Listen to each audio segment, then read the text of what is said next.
ఈ సంఘంగా మేము ఇక్కడ కూడుకున్నాం. ఇప్పటి వరకు పాటల చేత ఆరాధించడానికి, ప్రార్థన ద్వారా నీ సన్నిధికి రావడానికి, నీవు ఇద్దరి జీవితాల్లో చేసిన కార్యము ద్వారా మీరెంత గొప్ప దేవుడో తెలుసుకోవడానికి మీరు అవకాశాన్ని ఇచ్చారు. మీకు వందనాలు చెల్లిస్తున్నాం దేవా. ఈ సమయంలో అతి శ్రేష్టమైన నీ వాక్యాన్ని మేము తెరచి లోతైన సత్యాలను ధ్యానించడానికి సిద్ధమవుతుండగా మేము డిస్ట్రాక్ట్ అవ్వకుండా ఫోకస్డ్గా ఉండడానికి కృప దయచేయండి. ఇక్కడ కూర్చున్న వాళ్ళు, ఆఫీస్ రూమ్లో కూర్చున్న వాళ్ళు, దేవా మెయిన్ ఫోకస్ మీ వాక్యం మీద పెట్టడానికి సహాయం చేయండి. మీ వాక్యమే మాకు ఆధారం, మూలం. కాబట్టి ఆ వాక్యాన్ని వినడం, పాటించడం విషయంలో మాకు కృపనిస్తూ రమ్మని వేడుకుంటూ, ఈరోజు జరిగే ఈ యొక్క వాక్య పరిచర్యలో మీరే అధ్యక్షత వహించి మా అందరితో మాట్లాడి మా జీవితాలు వాక్యానికి సరిపోయేలా చేయమని, మీ క్రీస్తు నామాన్ని హెచ్చించే విధంగా, క్రీస్తు యొక్క ఆధిపత్యాన్ని మేము అనుక్షణం అనుభవించేలా మీ వాక్యం ద్వారా మా జీవితాల్లో కార్యం చేయమని ఈ ప్రార్థన క్రీస్తు నామంలో అడిగి వేడుకుంటున్నాం తండ్రి. Amen, amen. ఆదికాండం 2వ అధ్యాయం. గత వారం మనం ప్రాముఖ్యమైన విషయాన్ని మనం చూసాం. విడవడం, హత్తుకోవడం, తద్వారా ఏకమవ్వడం అన్న మాటను క్రైస్తవ దృక్పథంలో వివాహం అంటే ఏంటి, క్రైస్తవ దృక్పథంలో విడాకులంటే ఏంటి అన్న విషయాలను గత సర్మన్లో మనం చూసాం. దేవుడు జతపరిచిన వారిని మనుషులు వేరు చేయకూడదు అని యేసుక్రీస్తు ప్రభుల వారు ఆదికాండం 2వ అధ్యాయం 24-25 వచనాలను ఉటంకించడం కూడా మనం చూసాం. చిన్న చిన్న కారణాలకు, వాక్య విరుద్ధమైన కారణాలకు విడాకులు అనే పదాన్ని క్రైస్తవులు వాడొద్దని, దేవుడు జతపరిచాడు కాబట్టి విడిచిపోవద్దని, క్రీస్తు మహిమ నిమిత్తం ఆయన ప్రతినిధులుగా, ప్రతిబింబాలుగా ఒకటిగా ఉండడానికి ప్రయాసపడాలని మనం దేవుని వాక్యం నుంచి నేర్చుకున్నాం. ప్రేమ కలిగి ఉండడానికి ప్రయాసపడితే భార్యాభర్తలుగా వైవాహిక జీవితంలో జరిగే ఇబ్బందులకు దేవుడు సహాయం చేస్తాడని మనం ఎప్పుడూ కూడా మరచిపోవద్దు అని మనం తెలుసుకోవాలి. 2:24లో గత వారం నేను చెప్పినప్పుడు విడవడం, హత్తుకోవడం, ఆ తర్వాత ఏకమవ్వడం అని చెప్పినప్పుడు ప్రాముఖ్యంగా వైవాహిక జీవితంలో మానసికంగా ఒక్కడవ్వడం అన్న విషయాన్ని నేను ఎక్కువగా ఎంఫసైజ్ చేశాను. మానసికంగా, ఎమోషనల్గా ఒక్కటవ్వడం అంటే పూర్తిగా తల్లిదండ్రులను శారీరకంగా విడిచిపోవడం, పూర్తిగా ఎమోషనల్గా కూడా విడిచిపోవడం అని దాని అర్థం కాదు. ఒక క్లారిటీ కూడా నాకు ఇవ్వాలనిపించింది. డెఫినెట్గా మనం ఎమోషనల్గా మన తల్లిదండ్రులకు అటాచ్ అయ్యి ఉంటాం. ఇప్పుడు పాజిటివ్ విషయంలో నీ భర్త ఏదైనా నీకు ఒక మంచి గిఫ్ట్ ఇచ్చాడు, లేకపోతే మీ కుటుంబం ఉండడానికి మంచి ఇల్లు కొన్నాడు, అది మీ తల్లిదండ్రులకు చెప్పడంలో తప్పులేదు. ఎందుకంటే ఎమోషనల్గా మనం అటాచ్ అయి ఉన్నాం కాబట్టి ఇటువంటి సంతోషకరమైన వార్తలు తల్లిదండ్రులకు చెప్పడంలో తప్పేం లేదు. ఇప్పుడు అది కూడా చెప్పకుండా డిటాచ్ అయ్యి ఉండమని అక్కడ చెప్పట్లేదు. కానీ మీ వైవాహిక జీవితంలో ఆయన నాయకత్వానికి విరుద్ధమైనవి, నీవు లోబడే తత్వానికి విరుద్ధమైనవి నెగటివ్ విషయాలని, ఏదో ఇష్యూ వచ్చింది, చిన్న తప్పు జరిగింది, మీరిద్దరూ ఒకరి మీద ఒకరు అరుచుకున్నారు, ఆ విషయాన్ని, అటువంటి నెగిటివ్ విషయాలని తల్లిదండ్రులకు చెప్పి ఇలా చేశాడు, అలా చేశాడు అని చెప్పి ఆ వివాహంలో మీరు ఒక రకంగా అడ్డుగోడలు కట్టే ప్రయత్నం చేయొద్దు. సో పాజిటివ్ విషయాలు, ఎమోషనల్గా మనం తల్లిదండ్రులతో అటాచ్ అయి ఉంటాం కాబట్టి పంచుకోవడంలో తప్పులేదు. కానీ వైవాహిక జీవితంలో జరిగే ప్రతి విషయాన్ని, చిన్న చిన్న సమస్యను, అరుచుకోవడాన్ని, తిట్టుకోవడాన్ని, అలగడాన్ని కూడా ఇతరులను బ్లేమ్ చేసే విధంగా, భర్తను బ్లేమ్ చేసే విధంగా, భార్యను బ్లేమ్ చేసే విధంగా మీ తల్లిదండ్రులకు చెప్పడం మంచిది కాదు అని నేను చెప్పే ప్రయత్నం చేస్తున్నాను. అయితే ప్రాముఖ్యంగా లాస్ట్ టైం మనం మానసికంగా ఏకమవ్వడం అన్న విషయాన్ని చూసాం. అయితే ఇక్కడ మోషే రాసినప్పుడు కేవలం మానసికంగా ఏకమవ్వడం అనే విషయాన్ని మాత్రమే రాయట్లేడు. విడవడం, హత్తుకోవడం, ఒక్కటవ్వడం అన్నప్పుడు ఆయన వాడిన పదం ఏంటంటే వారిద్దరూ ఇప్పుడు ఏక శరీరమై యుందురు. ఏక శరీరమై ఉండడం కేవలం మానసికమే కాదు కానీ శారీరకంగా కూడా వాళ్ళు ఏక శరీరమై ఉందురు. ఇన్ అదర్ వర్డ్స్, అక్కడ మోషే చెబుతున్న విషయం ఏంటంటే, ఇప్పుడు వాళ్ళిద్దరూ వైవాహిక జీవితంలో సెక్షువల్గా కూడా, లైంగికంగా కూడా వాళ్ళు ఒక్క శరీరముగా, అంటే ఒక్కరిగా ఉండాలి అని ఆయన చెబుతున్నాడు. ఎలా చెప్పొచ్చు అనేది నేను మీకు చెబుతాను, కానీ ఈ మాట జాగ్రత్తగా వినండి. కేవలం వివాహం యొక్క పరిధిలోనే లైంగిక చర్యను దేవుడు ఆది నుంచే ప్రారంభించాడు. 2:24లో మనకు చాలా క్లియర్గా ఉంది. ఫస్ట్ ఆయన ఆదామునొద్దకు తీసుకొని వచ్చాడు అవ్వను. వాళ్ళిద్దరూ ఇప్పుడు ఏక శరీరం అన్నప్పుడు దేవుడు చెప్తున్న మాట ఏంటంటే, కేవలం ఆదాము హవ్వ, ఒక పురుషుడు ఒక స్త్రీ మధ్యనే వివాహం జరుగుతుంది. ఆ వివాహం యొక్క పరిధిలోనే లైంగిక చర్యను దేవుడు అనుమతిస్తున్నాడు అని అక్కడ మోషే చెబుతున్నాడు. అందుకే మనం ఎఫెసీ పత్రిక చదివినప్పుడు కూడా చూసాం, పెళ్లికి ముందు లైంగికంగా కలవడం, పెళ్లి తర్వాత లైంగికంగా వేరే వారితో కలవడం కూడా దేవుడు పాపముగా పరిగణిస్తాడని చెప్పాం మనం. 1 కొరింథీ 7వ అధ్యాయంలో పౌలు అదే విషయాన్ని ఉటంకిస్తూ, జారత్వములు జరుగుచున్నందున ప్రతివానికి సొంత భార్య ఉండవలను, ప్రతి స్త్రీకి సొంత భర్త ఉండవలను, భర్త భార్యకును అలాగుననే భార్య భర్తకును వారి వారి ధర్మములు నడపవలను. ఇక్కడ ధర్మములు అంటే ధర్మం చేయమని కాదు, సెక్షువల్ ఆబ్లిగేషన్స్ కాదు, సెక్షువల్ రెస్పాన్సిబిలిటీస్, లైంగిక పరమైన బాధ్యతలు సలపవలను, లేకపోతే పాటించాలి అని అక్కడ కొరింథీ పత్రికలో పౌలు చెబుతున్నాడు. యవనస్తులారా, ఈ మాట మీకు ఇక్కడే అన్వయింపుగా చెప్పనివ్వండి. మీ పవిత్రతను పెళ్లికి ముందు కాపాడుకోండి. ఆదికాండంలో మనం మొదటి నుంచి చూస్తున్నది ఏంటంటే, మనం ఎవరమంటే దేవుని ప్రతిబింబాలం. ఆయన తన స్వరూపంలో మనల్ని చేశాడు. ఈ లోకంలో మనం ఎవరమంటే దేవుని ప్రతిబింబాలం, దేవుని ప్రతినిధులం. యేసుక్రీస్తును అంగీకరించిన తర్వాత ఇంకా ఎక్కువగా ఆయన ప్రతిబింబాలుగా, ఆయన ప్రతినిధులుగా ఉండటానికి నియమించబడిన వాళ్ళం మనం. ఏ విషయంలో ఆయనను ప్రతిబింబించాలి అంటే, ఇదిగో లైంగిక పవిత్రత విషయంలో, దేవునికి ఇష్టమైన బిడ్డలుగా ఉండే విషయంలో మనం దేవుణ్ణి ప్రతిబింబించాలి, లేక ప్రతినిధిగా ఉండాలి. లైంగిక విషయాల్లో దేవుని మాటలకు లోబడి పవిత్రంగా జీవిస్తూ ఆయనను లోకానికి చూపించే ప్రతినిధులు మీరు. యవనస్తులకు చెప్తున్నాను ఈ మాట.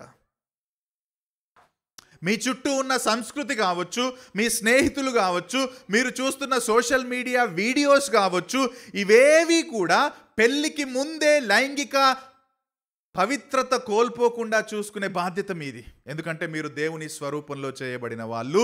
యేసుక్రీస్తు ప్రభువు ఆ పాపాల నిమిత్తమే మీకోసం మరణించి తిరిగి లేచాడు. కాబట్టి ఆ లైంగిక పవిత్రతను పెళ్లికి ముందు కాపాడుకునే బాధ్యత మీరు తీసుకోవాలి.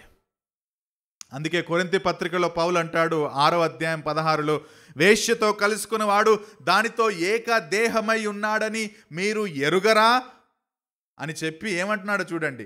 వారిద్దరూ ఏక శరీరమై ఉందురని మోషే చెప్పుచున్నాడు కదా. Is coating Genesis 2:24.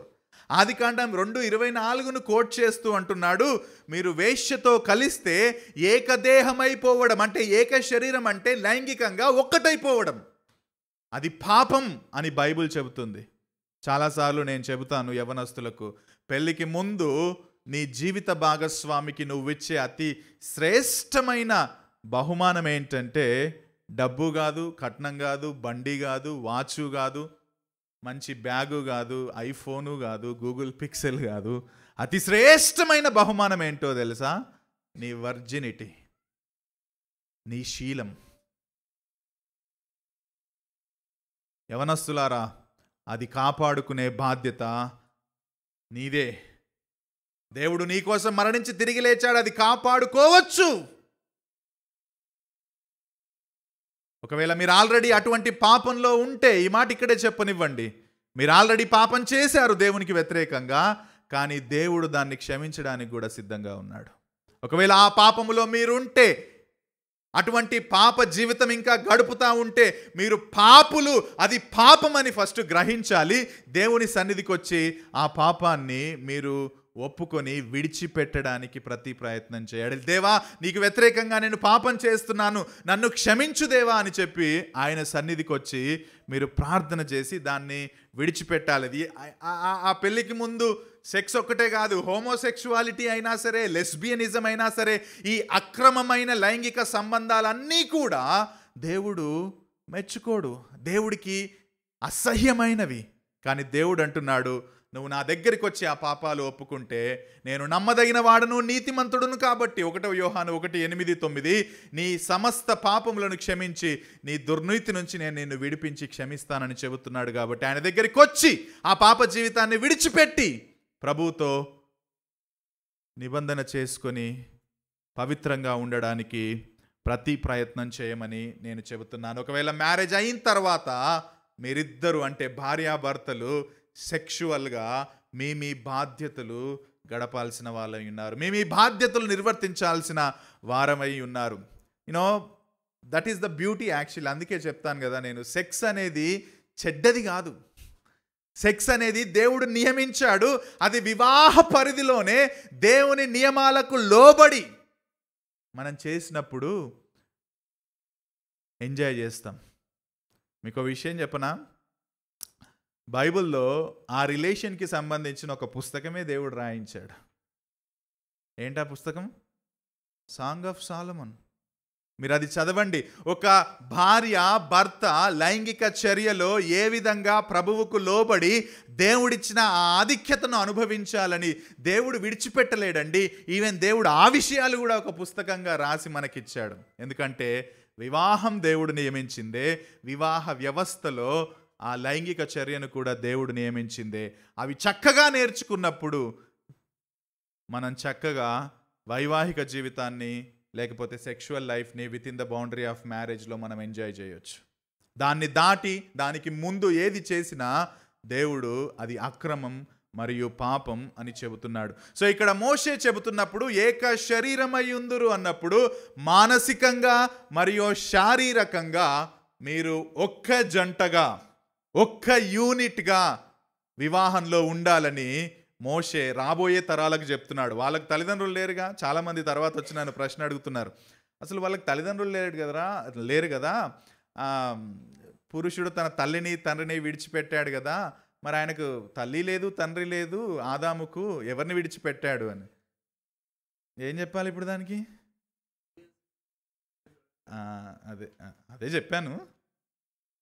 అది ఒక ప్రిన్సిపల్గా రాబోయే తరాలకు వైవాహిక వ్యవస్థను నియమించిన దేవుడు వివాహములో భర్త భార్య ఏ విధంగా ఉండాలని రాబోయే తరాలకు చూపిస్తూ సూచనగా రాశాడు. కానీ వాళ్లకు తల్లిదండ్రుల గురించి అక్కడ ప్రస్తావించలేరు, ఎందుకంటే వాళ్ళే మొదటి మానవులు కాబట్టి. So that's a principle. ఇప్పుడు మ్యారేజ్ అన్న వ్యవస్థలో ఒక పురుషుడు ఒక స్త్రీ ఏ విధంగా ఉండాలన్న ప్రిన్సిపల్ని అక్కడ దేవుడు నియమించాడు. సరే, అది చెప్పిన తర్వాత నేను ఇప్పుడు అతి ప్రాముఖ్యమైన విషయాలు, వివాహం అంటే ఏంటో మనం చూసాం. ఇప్పుడు ఆ వివాహంలో దేవుడు భార్యకు మరియు భర్తకు ఇచ్చిన ప్రాముఖ్యమైన బాధ్యతలేంటో ఈరోజు 18-25 వచనాల్లో మనం చూసే ప్రయత్నం చేద్దాం. మనం ఇంతకుముందు కూడా చూసాం 1వ అధ్యాయం 27లో దేవుడు తన స్వరూప్యంలో నరుణ్ణి చేశాడు, వాళ్ళిద్దరిని పురుషుడుగాను స్త్రీనిగాను చేశాడు అని ఉంది. అంటే వారిద్దరూ కూడా భార్యాభర్తలు, పురుషుడు స్త్రీ దేవుని పరంగా దేవుని దృక్పథంలో ఒకే విలువను కలిగిన వాళ్ళు. భర్తకు ఎక్కువ స్వారూప్యం, భార్యకు తక్కువ స్వారూప్యం దేవుడు ఇవ్వలేడు. భర్తను సుపీరియర్గా భార్యను ఇన్ఫీరియర్గా దేవుడు చేయలేదు. ఇద్దరికి ఒకే స్వారూప్యాన్ని ఇచ్చాడు. ఆయన ప్రతిబింబాలుగా చేశాడు, ఆయన విలువనిచ్చాడు, ఆయన ప్రతినిధులుగా ఉండడానికి ఇచ్చాడు. కానీ ఇద్దరికి వేరు వేరు బాధ్యతలను ఇచ్చాడు. బాధ్యతలు మాత్రమే వేరు, కానీ విలువ విషయంలో పురుషుడు మరియు స్త్రీ, భార్య మరియు భర్త దేవుని దృష్టిలో సమానం. ప్రపంచం ఆ విధంగా సమానంగా చూడట్లేదు, మన చుట్టూ ఉన్న లోకం ఆ విధంగా చూడట్లేదు, కానీ బైబిల్ మాత్రం ఇద్దరిని విలువ విషయంలో సమానంగా చూస్తుంది. అందుకే ఇద్దరూ కూడా పాపులే దేవుని దృష్టిలో. పురుషుడు పెద్ద పాపి, స్త్రీ చిన్న పాపి కాదు. ఇద్దరు కూడా సమానంగా పాపులే. ఇద్దరి కోసం యేసుక్రీస్తు ప్రభు ఈ లోకానికి వచ్చాడు. గలతీ పత్రికలో ఉంటుంది, పురుషుడని స్త్రీ అని భేదము లేదు, ఇద్దరికీ కూడా సమానంగా పాపం వర్తించింది. ఇద్దరి కోసం యేసుక్రీస్తు ప్రభు ఈ లోకానికి వచ్చాడు, మరణించాడు, తిరిగి లేచాడు. ఇదిగో ఆ ఇద్దరి కోసం ఒకరోజు రెండోసారి తిరిగి ఈ లోకానికి ఆయన రాబోతున్నాడు. సో విలువ విషయంలో ఇద్దరిని ఒకే విలువతో చేశాడు, కానీ వేరు వేరు బాధ్యతలను ఇచ్చినట్టుగా ఆదికాండం నుంచి ప్రకటన చూస్తే మనకు చాలా స్పష్టంగా తెలుస్తూ ఉంటుంది. అయితే ఆదికాండంలోనే, ఈ మాట వినండి జాగ్రత్తగా, ఆదికాండంలోనే ఆ బాధ్యతలను గురించిన వివరణ కూడా మోషే ద్వారా దేవుడు రాయించాడు. ఎఫెసీ పత్రికలో చాలా స్పష్టంగా ఉంటుంది, స్త్రీలారా మీ స్వపురుషులకు లోబడి ఉండుడి. అది రిక్వెస్ట్ కాదు, యాక్చువల్లీ దట్స్ అ కమాండ్. మీ స్వపురుషులకు లోబడి ఉండుడి, చాలా క్లియర్గా ఉంది. కానీ మనం ఎఫెసీ పత్రికకు వెళ్ళడానికి ముందే ఆదికాండంలోనే స్త్రీ బాధ్యత, పురుషుని బాధ్యత మోషే అక్కడ రాసిన పదాల ద్వారా కొంతవరకు కమ్యూనికేట్ చేశాడని నేను చెప్పే ప్రయత్నం చేస్తున్నాను. సో దేవుడు కుటుంబంలో, ఈ మాట వినండి జాగ్రత్తగా, కుటుంబంలో పురుషుణ్ణి ప్రాథమికంగా నాయకునిగా నియమించాడు, స్త్రీని కాదు. విలువ విషయంలో ఇద్దరు సమానమే అయినప్పటికీ కుటుంబంలో పురుషుడే నాయకుడు. ఏ విధంగా చెప్పగలరు?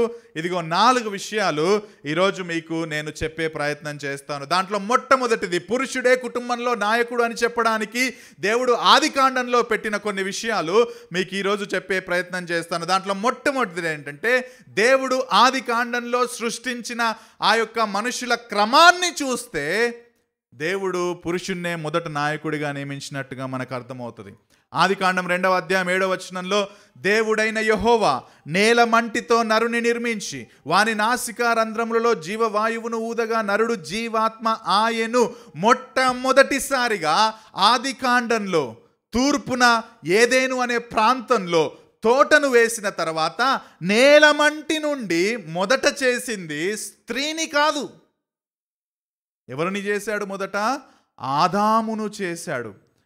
The first person who was created is not Eve. హవ్వను కాదు దేవుడు చేసింది, ఆదామును చేశాడు. ఆ తర్వాత 2వ అధ్యాయం 22లో ఆయన ఆదాము నుండి పక్కటెముక నుండి స్త్రీని చేసి ఆమెను, అంటే ఆదామును అతని యొద్దకు తీసుకొని వచ్చెను, అంటే హవ్వను చేశాడు అని మనం చూడొచ్చు. సో మొదటిగా ఆదామును చేశాడు కాబట్టి దేవుడు దృష్టిలో మొదటి నుండి ఆదాము అంటే పురుషుణ్ణి నాయకుడిగా నియమించాలన్న దృక్పథం కలిగి ఉన్నాడని మనం చెప్పొచ్చు. అలా ఎలా చెప్పొచ్చు? మొదట చేసినంత మాత్రాన నాయకుడు ఎలా అవుతాడు అంటే, అలా దేవుడు చేశాడు. దానికి సపోర్టింగ్గా 1 తిమోతి 2వ అధ్యాయం 12-13 వచనాలు ఒకసారి మనం చూద్దాం. 1వ తిమోతి 2వ అధ్యాయం 12-13 వచనాలు ఏమనుంది అక్కడ? పౌలు గారు పురుషుని మీద స్త్రీకి అధికారం ఉండకూడదని చెబుతూ అంటున్నాడు, స్త్రీ మౌనముగా ఉండవలసినదే గాని ఉపదేశించుటకైనను పురుషుని మీద అధికారము చేయుటకైనను ఆమెకు సెలవీయను. పురుషుని మీద అధికారం చెలాయించడానికి స్త్రీకి అధికారం ఇయ్యబడదు అని బైబిల్ చెబుతుంది. అండ్ దానికి రీజన్ ఏమిచ్చాడో తెలుసా అండి బైబిల్లో?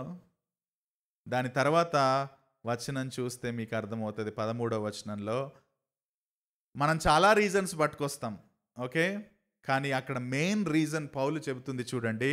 మొదట ఆదామును తరువాత హవ్వయును నిర్మింపబడిరి కారా.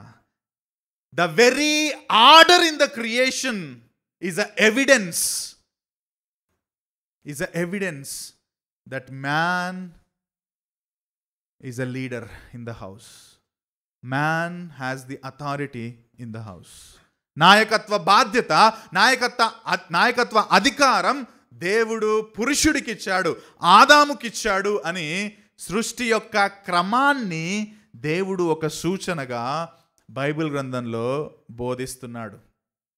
అందుకే నేను చెబుతాను, ఏక శరీరముగా ఉండడానికి ప్రతి అవకాశం ఎవరు తీసుకోవాలంటే పురుషుడు తీసుకోవాలి. ఎందుకంటే పురుషుడు ముందు చేయబడ్డాడు నాయకత్వ బాధ్యతను తీసుకోవడానికి, అధికారం కలిగి ఉండడానికి.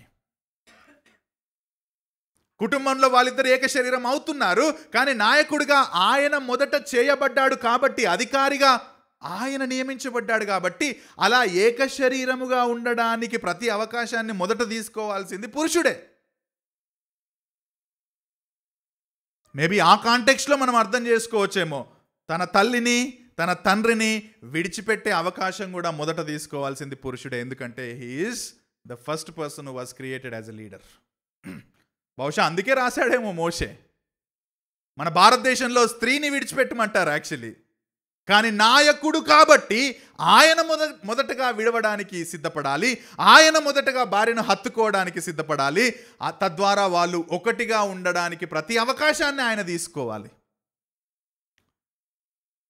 ఇంకో విషయం చెప్పనా, అసలు తన భార్య తన తల్లిదండ్రుల నుంచి విడవడానికి కూడా సహాయం చేయాల్సింది ఈయనే. విడవడం అంటే ఓవర్గా ఎమోషనల్గా అటాచ్ కాకుండా నాకు అటాచ్ అయి ఉండాలి అని చెప్పి భార్యను ప్రోత్సహించాల్సింది మళ్ళీ ఎవరంటే భర్త. అది చెయ్యాలంటే ఆ తల్లిదండ్రుల కంటే ఎక్కువ ప్రేమను నువ్వు ఫస్ట్ చూపించగలగాలి.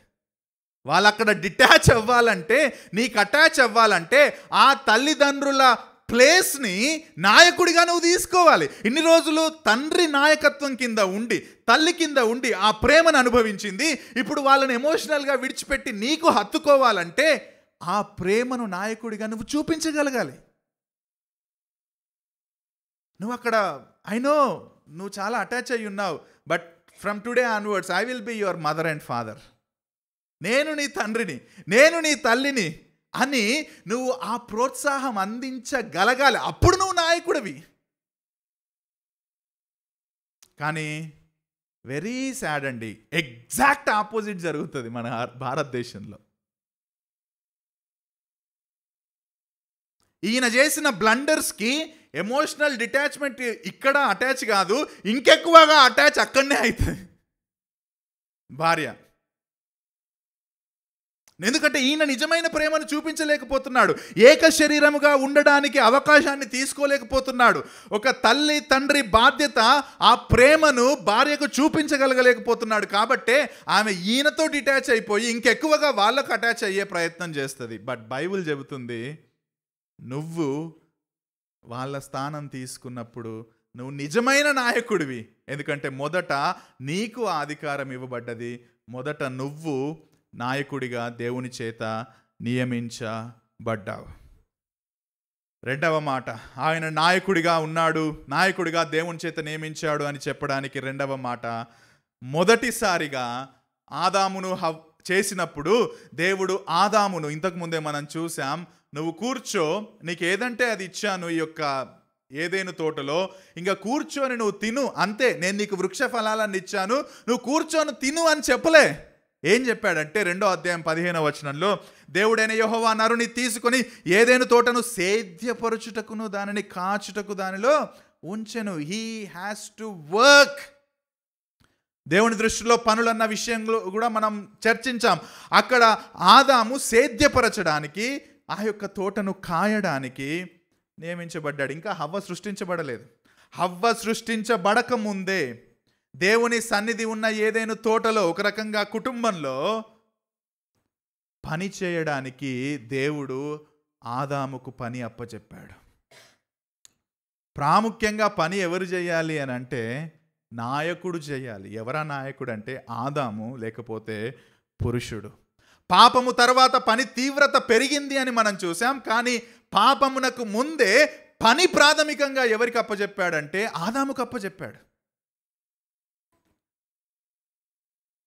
నాయకత్వ బాధ్యత మొదట పురుషునికి పని చేయడం ద్వారా దేవుడు అప్పచెప్పాడు. మీకు విషయం చెప్పనా, నాయకుడు అంటే ఎవరంటే తన నాయకత్వం కింద ఉన్న వారిని మానసికంగా, శారీరకంగా పోషించి సంరక్షించేవాడు. తన నాయకత్వం కింద ఉన్న వారిని మానసికంగా కావచ్చు, శారీరకంగా కావచ్చు, ఆర్థికంగా కావచ్చు, అన్ని ఏరియాస్లో వారికి పోషణను అనుగ్రహించి వారిని సంరక్షించేవాడు నాయకుడు. అది మొదటిగా ఎవరికి ఇచ్చాడంటే దేవుడు ఆదాముకి ఇచ్చాడు, అంటే పురుషుడికి అది ఇచ్చాడు. అందుకే కుటుంబ జీవితంలో ప్రాథమికంగా, ఈ మాట వినండి, కష్టపడి పనిచేసి కుటుంబానికి ఆర్థిక అవసరతలు తీర్చాల్సింది పురుషుడే, స్త్రీ కాదు. నువ్వు బయటికి వెళ్ళి పని చేస్తావా, మూటలు మోస్తావా, రోడ్లు ఊడుస్తావా, డజంట్ మ్యాటర్. ఎందుకంటే అవన్నీ కూడా దేవుని దృష్టిలో మంచి పనులే, చెడ్డ పనులేం కావు. నువ్వు పబ్బుల్లోకి వెళ్ళి లేకపోతే వ్యభిచార గృహాలకు వెళ్ళి అక్కడ పని చేయడం గురించి చెప్తలేదు. దేవుని నైతిక నియమాలకు లోబడి చేసే ప్రతి పని దేవుడు మంచిది అంటున్నాడు. అది చిన్న పనైనా పెద్దదైనా అది మంచి పనే. కాబట్టి నువ్వేం చేస్తావు అన్నది పక్కన పెడితే అది మొదట చేయాల్సింది పురుషుడే, స్త్రీ కాదు.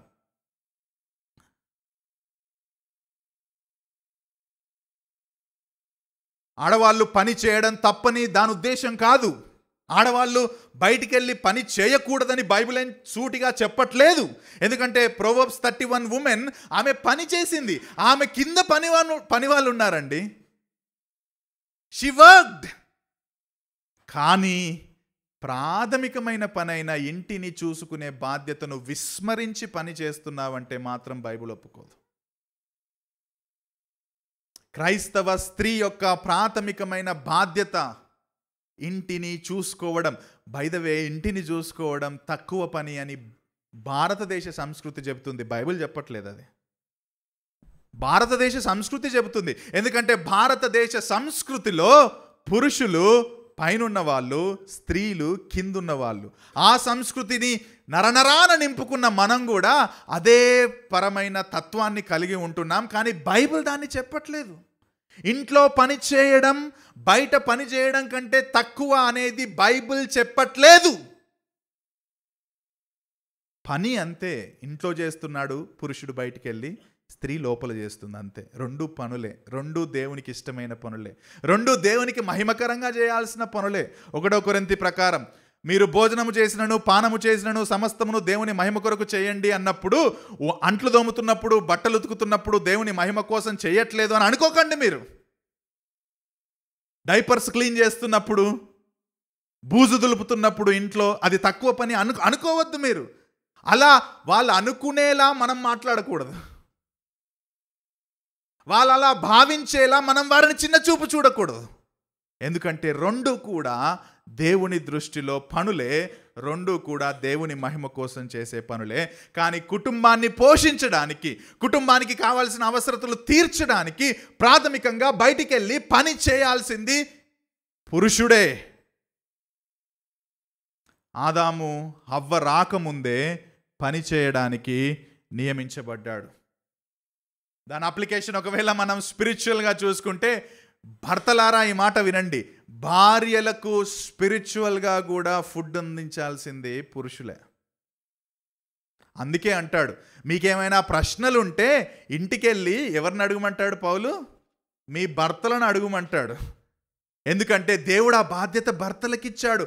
ఆత్మీయమైన ఆహారాన్ని అందించే బాధ్యత కూడా ప్రాథమికంగా పురుషులే. భర్తలారా, మీ భార్యలను కేవలం 3 పూటల అన్నం పెట్టి బయటికి తీసుకెళ్ళి ఫుడ్ నింపి పోషించడం కాదు. స్పిరిచువల్ ఫుడ్ అంటే దేవుని వాక్యం అందించే ప్రతి అవకాశాన్ని చేజిక్కించుకొని ప్రోత్సహించే బాధ్యత దేవుడు మనకిచ్చాడు. బైబిల్ స్టడీకి ఆమెను ఎంకరేజ్ చేయడం కావచ్చు, ఆమెకు వాక్యాన్ని వివరించి చెప్పడం కావచ్చు, ఆమె వాక్యం నేర్చుకునే అవకాశాలను కల్పించడం కావచ్చు, అది పుస్తకాలు, మంచి మంచి పుస్తకాలు ఆమెకు బహుమానంగా ఇవ్వడం కావచ్చు, ఏదన్నా చేయండి. ఆమె ఆత్మీయంగా పోషించాల్సిన బాధ్యత పురుషుడు తీసుకోవాలి. ఎందుకంటే దేవుడు నిన్ను నాయకునిగా ఆ కుటుంబంలో పెట్టాడు. మీకు ఒక ఉదాహరణ చెప్తాను. నెహెమ్యా 4:14. పోషించాల్సిన, సంరక్షించాల్సిన బాధ్యత దేవుడు పురుషుడికి ఇచ్చాడన్న దానికి చాలా మంచి ఎగ్జాంపుల్ నెహెమ్యా 4:14. మనందరికీ తెలుసు, నెహెమ్యా గోడలు, యెరూషలేము చుట్టూ ఉన్న ప్రహరీ గోడలు కట్టడానికి సిద్ధపడుతున్నాడు, అందరినీ గ్యాదర్ చేస్తాడు. 4వ అధ్యాయంలో చూడండి ఏమంటున్నాడు. అంతటా నేను లేచి, అప్పటికే ఆయన గోడలు కడతా ఉంటే ఆ గోడ మీద చిన్న జంతువు దూకితే కూడా పడిపోతుంది, అంత ఘోరంగా కడుతున్నారు ఏంటి అని గేలి చేయడం ప్రారంభించాడు. అప్పుడు నెహెమ్యా లేచి ఏమంటున్నాడో చూడండి. అంతటా నేను లేచి ప్రధానులతోనూ అధికారులతోనూ జనులతోనూ వారికి మీరు భయపడకండి, ఆయనతో పాటు ఉన్న వారందరికీ ఈ మాట చెప్తున్నాడు, మీరు భయపడకండి, డోంట్ వరీ. మహాఘనుడును భయంకరుడునగు యెహోవాను జ్ఞాపకం చేసుకొని మీ సహోదరుల పక్షముగాను, జాగ్రత్తగా వినండి, మీ కుమారుల పక్షముగాను, మీ కుమార్తెల పక్షముగాను, మీ భార్యల పక్షముగాను మీ నివాసము మీకుండునట్లు యుద్ధము చేయుడి అంటున్నాడు. మీ భార్యల పక్షాన, మీ కుమార్తెల పక్షాన యుద్ధం చేయాల్సింది ఎవరంట అంటే ఇప్పుడు పురుషులకు చెప్తున్నాడు ఈ మాట. యుద్ధం చేయాలా? పురుషులారా ఈ మాట వినండి. మీ యొక్క కుటుంబాన్ని లేకపోతే మీ భార్యలను అపవాది దాడి చేసి లోబరుచుకునే అవకాశం ఉంది కాబట్టి అపవాదికి వ్యతిరేకంగా కుటుంబపరంగా యుద్ధం చేయడానికి దేవుడు నిన్ను నాయకుడిగా అక్కడ నియమించాడు. సేద్యపరచడం, కాయడం అంటే అది కాపరి పని సంరక్షించడం. అబద్ధ బోధలను ఇంటిలోకి రాకుండా కాపాడాల్సిన బాధ్యత నీదే. నీ భార్య అబద్ధ బోధలకు ఆకర్షించబడకుండా కాపాడే బాధ్యత నీదే. ఎందుకంటే సేద్యపరిచే, కాచే బాధ్యత, సంరక్షించే బాధ్యత దేవుడు ప్రాథమికంగా పురుషుడికి ఇచ్చాడు. నీ కుటుంబాన్ని కూల్చాలని, నీ వైవాహిక జీవితాన్ని కూల్చాలని, నీ కుటుంబంలో సమస్యలను తీసుకురావాలని ప్రయత్నం చేస్తుంది అపవాది. దాన్ని సంరక్షించాల్సిన బాధ్యత దేవుడు నీకే ఇచ్చాడు. నువ్వు బయట పోయి పని చేయి, నువ్వు బయట పోయి పని చేయకపోతే కుదరదు అని చెప్పి భార్యల మీద ఒత్తిడి తీసుకొని రాకండి. బిబ్లికల్ మ్యాన్హుడ్, ఉమెన్హుడ్లో కూడా నేను చాలా స్ట్రాంగ్గా చెప్పాను. ఒత్తిడి తీసుకొని రాకండి. ఒకవేళ ఆమె స్వచ్ఛందంగా చేస్తానంటే మీరిద్దరూ మీ యొక్క ఆర్థిక పరమైన విషయాల్లో ఇంతకు ముందు చేసిన బ్లండర్స్ వల్ల మీ మీద అప్పులు ఉన్నాయి కాబట్టి వాటిని తీర్చుకోవడానికి ఇద్దరం పనిచేస్తే బాగుంటుందని మీరిద్దరు ఏకాభిప్రాయానికి వచ్చి పని చేయడంలో తప్పు లేదు. There should be unity. ఆ యూనిటీ ఉంటే మంచిదే. కానీ భర్తలు ప్రాథమికంగా నువ్వు చెయ్యాలంతే. నా మీద ఒక పెద్ద నేరం మా కుటుంబంలో ఇప్పుడు నా భార్యను పని చేయనివ్వట్లేదని. కానీ ఆ స్వేచ్ఛ నేను ఆమెకే ఇచ్చాను. నువ్వు చేయాలంటే చెయ్యి, లేదు అంటే అవసరం లేదు. కానీ నేను ప్రాథమికంగా కుటుంబానికి పెద్దను కాబట్టి నేను వర్క్ చేస్తానని ఆ స్వేచ్ఛను నేను ఆమెకి ఇచ్చాను. ఒత్తిడి తీసుకురావద్దు. అది నువ్వు ఫెయిల్ అవుతున్నట్టు, ఒక రకంగా పురుషుడిగా నువ్వు ఫెయిల్ అవుతున్నావు. నీ బాధ్యతను పక్కన పెట్టి నీ భార్య వర్క్ మీద నువ్వు ఆధారపడుతున్నట్టు. ప్రాథమికంగా మీరు లేకపోతే మనం అది తీసుకోవాల్సిన వారమై ఉన్నాం. ఈ మాటలు మనకు చాలా సార్లు మనం వింటున్నాం. మన మెన్స్ మీటింగ్, కపుల్స్ మీటింగ్లో, మ్యాన్హుడ్ అండ్ ఉమెన్హుడ్లో. ఒక్క మాట మనం జాగ్రత్తగా గమనిద్దాం. ఈ విధంగా ఒక్క జంటగా ఉండడానికి మనకు ప్రాథమికంగా కావాల్సింది ఏంటంటే ప్రేమ. అది ఒకవేళ కల్టివేట్ చేసుకుంటే ఇవన్నీ డీల్ చేసుకోవచ్చు మనం. ఆ ప్రేమలో ఎదగడానికి ప్రయత్నం చేయట్లేరు మనం. కపుల్స్ని చూస్తున్నాను కదా, loving each other, trusting each other, understanding each other. అందులో ఎంత గట్టిగా ఒకరినొకరు హత్తుకొని ఏకత్వంలో ఉంటే ఈ విషయాలన్నీ మెల్లమెల్లగా డీల్ చేసుకోవచ్చు. చాలా కపుల్స్ ప్రేమ కలిగి ఉండడానికి ప్రయాసపడట్లేదండి. ఎఫెసీ పత్రికలో పౌలు అంటున్నాడు, పురుషులకు తమ సొంత శరీరము వలె తమ భార్యలను ప్రేమింపబద్దులై ఉన్నారు. సొంత శరీరాల వలె భార్యల్ని ప్రేమించాలి, పోషించాలి, సంరక్షించాలి. ఈ హేతువు చేత, అప్పుడు అంటున్నాడు అదన్న మాట తర్వాత, ఈ హేతువు చేత పురుషుడు తన తండ్రిని తల్లిని విడిచి తన భార్యను హత్తుకొనును, వారిద్దరు ఏక శరీరమై ఉందురు. మీకు ఒక ఎగ్జాంపుల్ చెప్తా. 2001లో అనుకుంటా, 2001-2 ఆ ప్రాంతం అయి ఉంటుంది. వెయిన్ గ్రూడెమ్ అనే సిస్టమాటిక్ థియాలజీ ప్రొఫెసర్ మనలో చాలామందికి తెలుసు. ఇంత పెద్ద పుస్తకం ఉంటుంది ఆయన రాసింది. ఆయనను కలవడానికి కూడా దేవుడు నాకు అవకాశం ఇచ్చాడు. ఆయన ట్రినిటీ ఎవాంజలికల్ డివినిటీ స్కూల్లో ఆల్రెడీ 20 years నుంచి ప్రొఫెసర్గా పనిచేస్తున్నాడు. అది చాలా ఫేమస్, చాలా పెద్ద కాలేజ్ అది. అండ్ ఈయన ప్రపంచవ్యాప్తంగా ప్రఖ్యాతిగాంచిన ప్రొఫెసర్ మరియు రచయిత, ఈజ్ అన్ ఆథర్. అయితే తన భార్యకు ఒక డిసీజ్, అనారోగ్యం వచ్చింది. ఆ అనారోగ్య కారణంగా ఆయన తానున్న ప్రదేశం, ఎక్కడైతే ట్రినిటీ ఎవాంజలికల్ డివినిటీ స్కూల్ ఉందో ఆ ప్రాంతం నుంచి ఆరిజోనా అనే ప్రాంతానికి మూవ్ అవ్వాలని నిర్ణయించుకున్నాడు. ఇప్పుడు ఆరిజోనా అన్న ప్రాంతము ఆయన ఉంటున్న ప్లేస్ కంటే చాలా చిన్నది. ఆయన అక్కడికి వెళ్ళాడు. వెళ్ళిన తర్వాత, ఎందుకంటే అక్కడ ఉన్న ప్లేస్, వాతావరణం తన భార్యకు సూట్ అవుతుందని వెళ్ళాడు.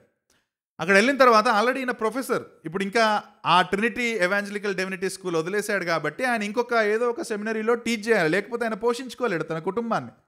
కాబట్టి ఆయన ఆరిజోనాకి వెళ్ళినప్పుడు అక్కడ ఉన్న సెమినరీ ఏంటంటే ఫీనిక్స్ సెమినరీ. ఇప్పుడు Phoenix seminary Trinity evangelical divinity school కంటే కూడా చిన్నది. దీంట్లో చాలా పెద్ద పెద్ద ప్రొఫెసర్స్ ఏం లేరు, ఎందుకంటే ఇది చిన్న బైబిల్ సెమినరీ కాబట్టి. సో ఆయన వెళ్ళి ఆ ఫీనిక్స్ సెమినరీలో నేను ప్రొఫెసర్గా జాయిన్ అవుతానంటే, వీ కాంట్ అఫోర్డ్ యూ, మిమ్మల్ని మేము అఫోర్డ్ చేయలేము, ఎందుకంటే మీరు చాలా పెద్ద ప్రొఫెసర్, మీకు ఆ ట్రినిటీలో ఇచ్చేంత డబ్బు మేము ఇచ్చేంత పెద్ద సెమినరీ కాదు, మేము అఫోర్డ్ చేయలేము అని అంటే, ఆయన నాకు అవసరం లేదంతా, మీరు ఎంత అయితే ఇక్కడ ప్రీవియస్ ప్రొఫెసర్కి ఇస్తారో అంతే నాకు ఇవ్వండి అని చెప్పి ఆయన ట్రినిటీ ఎవాంజలికల్ డివినిటీ స్కూల్ కంటే తక్కువ శాలరీకి ఇప్పుడు ఫీనిక్స్ సెమినరీలో ప్రొఫెసర్గా పనిచేస్తున్నాడు. మీకు విషయం చెప్పనా, తన పేరును, తనకున్న పదవిని, ఒక రకంగా చాలా పెద్ద పొజిషన్లో ఉన్నాడు ట్రినిటీ ఎవాంజలికల్ డివినిటీ స్కూల్లో, పేరును, పదవిని, తనకున్న కంఫర్ట్స్ని, తనకున్న శాలరీని, డబ్బుని వదులుకొని ఫీనిక్స్ సెమినరీలో జాయిన్ అవ్వడానికి ఏంటి తెలుసా ప్రధానమైన కారణం? ఏంటో తెలుసా? భార్య పట్ల ప్రేమ. తన భార్య కంఫర్ట్ ఉంటుంది ఇక్కడ ఉంటే, ఈ వాతావరణం ఆమె ఆరోగ్యానికి సూట్ అవుతుంది అన్న ఒకే ఒక కారణం, ఈ ready to forgo all the privileges. పేరును వదులుకున్నాడు, ప్రఖ్యాతిని వదులుకున్నాడు, డబ్బును వదులుకున్నాడు, కంఫర్ట్ని వదులుకున్నాడు. He moved to a common place and he joined a simple seminary. వాళ్ళు పండగ చేసుకున్నారంట ఫీనిక్స్ సెమినరీ వాళ్ళు. ఏనుగురుడే వచ్చి మా దగ్గర ప్రొఫెసర్గా ఉండడం ఏంటి అని. ఏంటో తెలుసా reason? Love. He understood what does it mean to be United as one unit. ఏక శరీరమై ఉండడం అంటే అది నాయకత్వం. అంటే నాయకత్వం అంటే అది. భార్య బాగును చూశాడు కానీ తన పేరు, తన డబ్బు కాదు, దాన్నే కాయడం, సంరక్షించడం అని మనం అర్థం చేసుకోవాలి. మూడవ మాట, దేవుడు ఆదామును చేసిన తర్వాత ఆదాముకు సేద్యపరచడానికి, కాయడానికి మాత్రమే పని అప్పచెప్పలేడు, ఇంకొక విషయాన్ని కూడా అప్పచెప్పాడు. మూడవది ఏంటంటే పక్షులకు, జంతువులకు పేర్లు పెట్టే బాధ్యత. ఇది కూడా నాయకత్వానికి ఒక సూచనగా మనం ఆది కాండంలోనే చూస్తాం. ఆది కాండం 2:19-20లో ఆ మాట ఉంటుంది, యెహోవా ప్రతి భూజంతువును, ప్రతి ఆకాశ పక్షిని నేల నుండి నిర్మించి ఆదాము వాటికి ఏ పేరు పెట్టినో చూచునకు అతని యొద్దకు వాటిని రప్పించెను. జీవము గల ప్రతిదానికి ఆదాము ఏ పేరు పెట్టెనో. దేవుడు ఎంత ఆ ఫ్రీడమ్ ఇచ్చాడండి ఆదాముకి. ఇగో నువ్వు దీనికి టైగర్ అనే పెట్టు అని చెప్పలే, ఇగో దీనికి సర్పెంట్ అనే పెట్టు అని చెప్పలే. వాటిని తీసుకొచ్చాడు. ఆదాము ఏ పేరు పెట్టినో ఆ పేరే వాటికి కలిగిందంట. దేవుడు he respected the decision of Adam and that is the important decision. చాలా ప్రాముఖ్యమైన నిర్ణయం.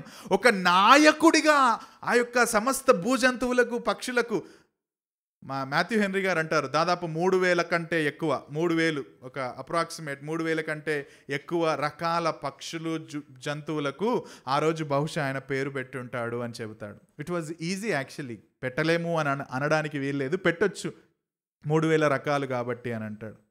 అది కూడా ఒక నాయకత్వ బాధ్యతగా. అవ్వచ్చినప్పుడు చేయొచ్చుగా, అది అవ్వకు కూడా ఇవ్వచ్చు కదా, సగం నువ్వు చేయి సగం ఆయన చేయలే, కానీ ఆదాముకే ఇచ్చాడు ఆ బాధ్యత.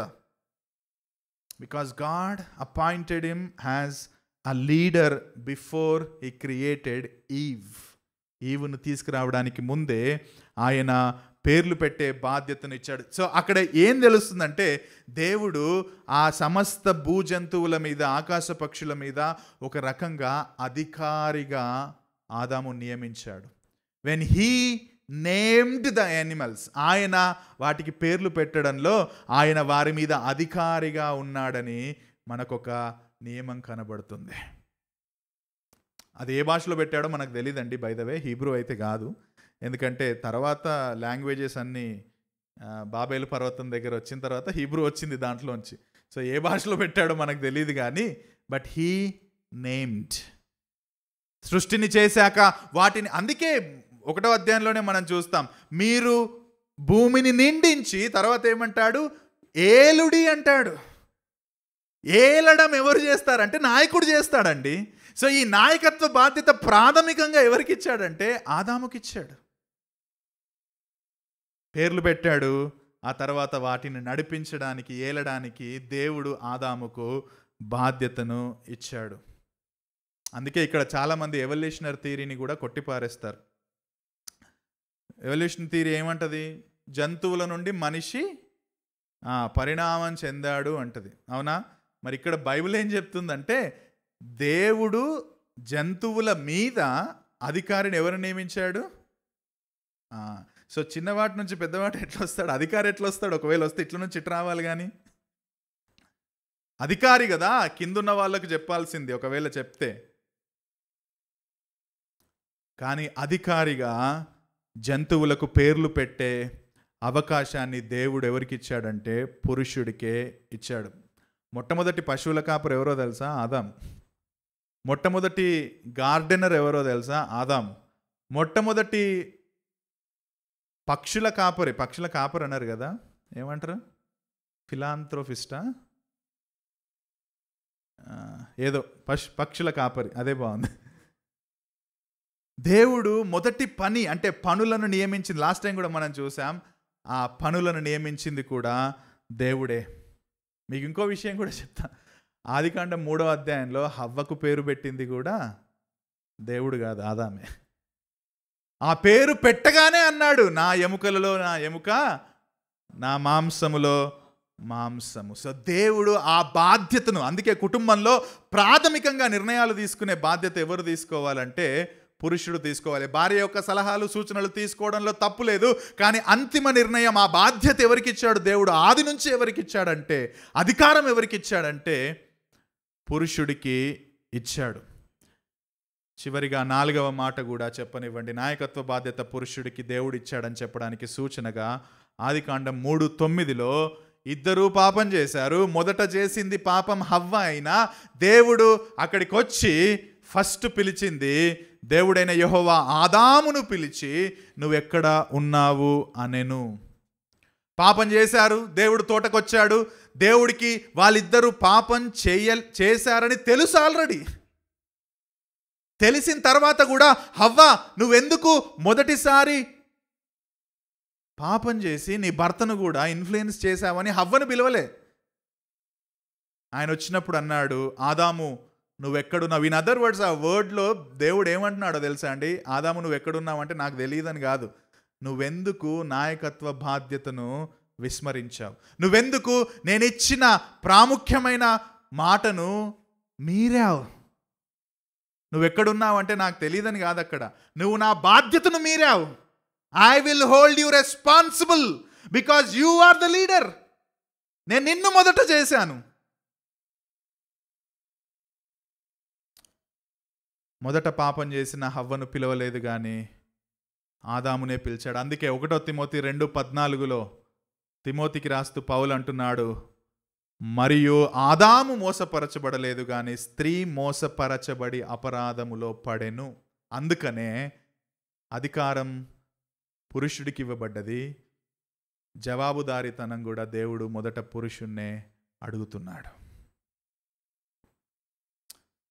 ప్రాథమికంగా దేవుడు ఆజ్ఞలనిచ్చింది ఆదాముకే, బాధ్యతలనిచ్చింది ఆదాముకే. ఆదాము మీరాడు కాబట్టే ఇప్పుడు మొదటిసారిగా ఆయన ఆదామునే రెస్పాన్సిబుల్ చేస్తున్నాడు. అంతెందుకు, మన దగ్గర కూడా సీఈఓ ఒకవేళ వర్క్ చేస్తున్నారు అనుకోండి, సీఈఓ కింద ఉద్యోగులు తప్పు చేశారనుకోండి, ఫస్ట్ ఉద్యోగులు అందరినీ పిలిచి అడగరు. ఎవరిని అడుగుతారు? మేనేజర్ని పిలుస్తాడు. ఎందుకు? Manager is a responsible person. దేవుడు కూడా ఆదామును పిలిచి అడిగాడు.